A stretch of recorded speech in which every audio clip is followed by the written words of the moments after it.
Katwa BJP সাংগঠনিক জেলার কালনা বিধানসভায় ভারতীয় জনতা পার্টির সোশ্যাল মিডিয়া কনভেনার উৎপল মিত্রর উপরে প্রাণঘাতী হামলা হয়েছে, রক্তাক্ত হয়েছে। অভিযোগটা কি? উৎপল মিত্র ফর্ম 7-এ একজনের 3 জায়গায় ভোট ছিল। খসড়া ভোটার তালিকায় নাম প্রকাশ হয়েছে কালনা বিধানসভার এপিক নম্বর 264, কালনা পৌরসভার 9 নম্বর ওয়ার্ডে 216 নম্বর পাটের সিরিয়াল নাম্বার 410 ও 11, 2 জায়গায় নাম আছে। নবদ্বীপ বিধানসভায় এপিক নম্বর 84, পৌরসভার ওয়ার্ড নম্বর 19, 141 নম্বর পাটের সিরিয়াল নম্বর 621।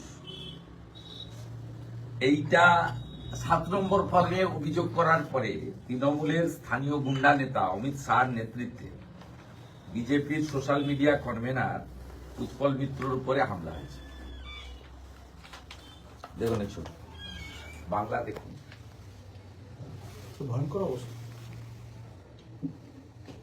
ফর্ম 7 একটা লোকের 3 জায়গায় নাম আছে, সেই অভিযোগও কেউ করতে পারবে না। তার নাম তো কেউ কাটতে বলছে না, বলছে একটা লোকের নাম এক জায়গায় থাকবে। অবজেকশন দিয়েছে সেই অপরাধে গতকাল। ছবি দেখুন। এই তো অবস্থা এই রাজ্যে তৈরি হয়েছে, এবং কথায় কথায় রেল লাইনে নেমে হামলা।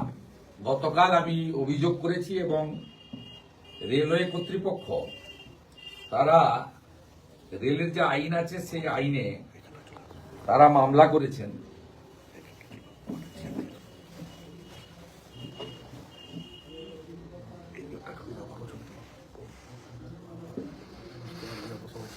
রেলের যে আইন আছে সেই আইনে তারা মামলা করেছেন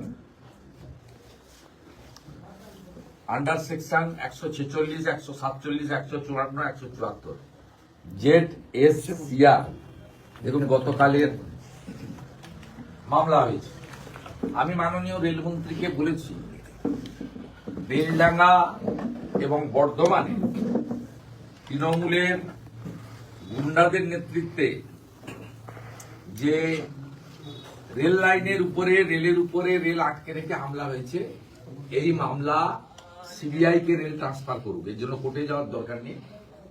তার কারণ হচ্ছে রেলওয়ে অথরিটি, এটা হচ্ছে জাতীয় সংস্থা, তারা এই মামলাগুলো সিবিআই কে ট্রান্সফার।